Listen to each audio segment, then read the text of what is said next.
Hello friends, welcome to Kushi Trick English class. Today we are solving 23rd March RPSC EO exam. बहुत बड़ा paper है, RS level का है। EO exam RAS level. तो इसके answer की यानी कि पेपर सॉल्यूशन, कुछ क्वेश्चन जो हिस्ट्री के और ज्योग्राफी के आए उनको अपन डिस्कस करेंगे। फर्स्ट क्वेश्चन है, अभेदा महल कहाँ स्थित है? तो ये इसका आंसर होगा कोटा। नाना साहब का जागरा और इब्राहिम का जागरा नामक जलाशय कहाँ है? मतलब कौन से दुर्ग में है? तो इसका आंसर है तारागढ़, अजमेर। तारागढ़ का किला बूंदी में भी है, जिसको तारागढ़ कहते हैं, और अजमेर वाले को तारागढ़। तो इसका आंसर है तारागढ़, अजमेर। कौन सा कथन असत्य है? मालव सिक्कों पर सेनापतियों के नाम अंकित है, यही कथन सत्य है। मालव सिक्कों पर सूर्य और बोधि वृक्ष अंकित है, ये कथन सत्य था इसका। मालवों ने वैदिक यज्ञ परंपरा को समर्थन देना जारी रखा था, ये भी सही है।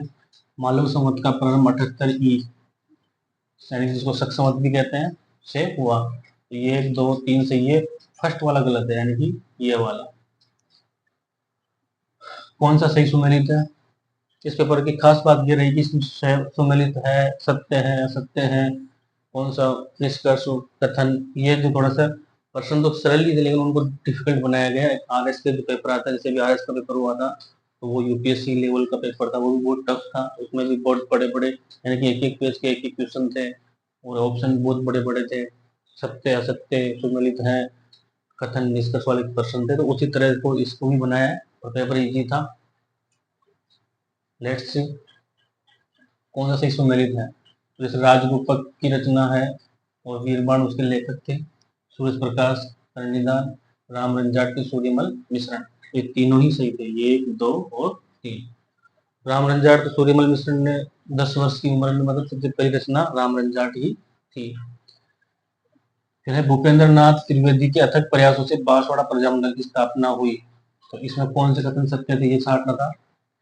दूसरा है कृष्णदत्त पालीवाल की सेना से धौलपुर प्रजामंडल की स्थापना हुई। ये दोनों ही सही थे, भूपेंद्र नाथ वाला भी और ये कृष्णदत्त पालीवाल वाला भी, दोनों ही कथन सत्य थे। तो देखो कौन सा युग सुमेलित है। तो त्याग भूमि हीरालाल शास्त्री, यही गलत था एक तो। ये हरिभाऊ उपाध्याय का समाचार पत्र था। अखंड भारत जयनारायण व्यास, ये बिल्कुल सही है, बम्बई से प्रकाशित होता था ये। आर्यमार्तन राम साई शर्मा, ये बिल्कुल सही है। तो ये गलत था, हीरालाल शास्त्री की जगह हरिभाऊ उपाध्याय आता, यानी कि असुमेलित है। बाकी सुमेलित कौन कौन से हैं? अखंड भारत जयनारायण व्यास, आर्यमर्तन रामसाई शर्मा। जहूर खां मेवाती किस वाद्य यंत्र के पारंगत कलाकार थे? तो जहूर खां मेवाती, इस प्रश्न बिल्कुल सरल, कला और संस्कृति का बफंग है। बफंग कौन सा है? तत्वाद्य यंत्र है।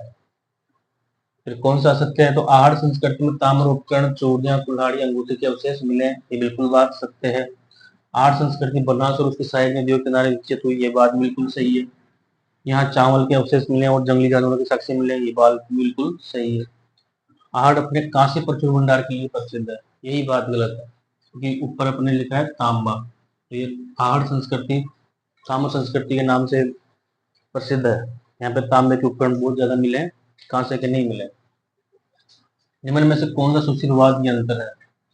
देखो अलगोजा सुशीलवाद है, मतलब फूंक के बजाते हैं इसको। सतारा को भी फूंक दे के और नड़ को भी। तो बफंग ऊपर आया था क्वेश्चन, उससे आप कर सकते थे क्योंकि वो तत्ववाद्य है, तो ये भी तत्ववाद्य है। और बाकी नड़ सतारा अलगोजा ये क्या है?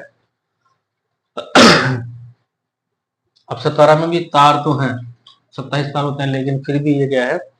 सुशीलवाद यंत्र है। ये थोड़ा सा बुआ टाइप में, जिसके लास्ट में तार है लेकिन फिर भी वो तत्ववाद्य नहीं। तत्ववाद्य का मतलब होता है तार से बजाने वाले यंत्र या तार के बने होने वाले यंत्र।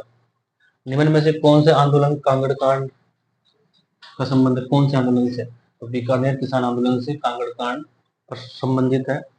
निम्न में से कौन से मंदिर आमेर में स्थित है? तो आमेर में देखो जगत शिरोमणि माता मंदिर है, जगत शिरोमणि मंदिर, जो कि मान सिंह की रानी ने बनवाया था। और अंबिकेश्वर महादेव मंदिर भी आमेर में है। हाँ, रक्तदती माता का मंदिर जो है बूंदी में। तो ये इसका आंसर होगा। कौन कौन से हैं? जगत शिरोमणि और अंबिकेश्वर महादेव मंदिर। फिर नेक्स्ट है लाडली दास।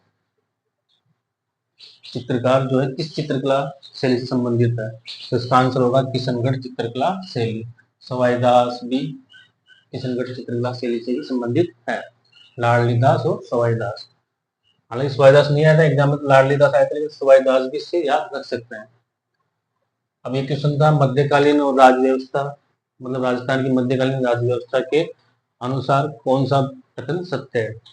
तो उपजाऊ भूमि को माल कहते हैं, पहाड़ी भूमि को मगरा। ये पहला प्रश्न मतलब कथन सत्य था। दूसरा कथन था सर्दी की फसल को स्यालू और गर्मी की फसल को उनालू, ये भी सही था।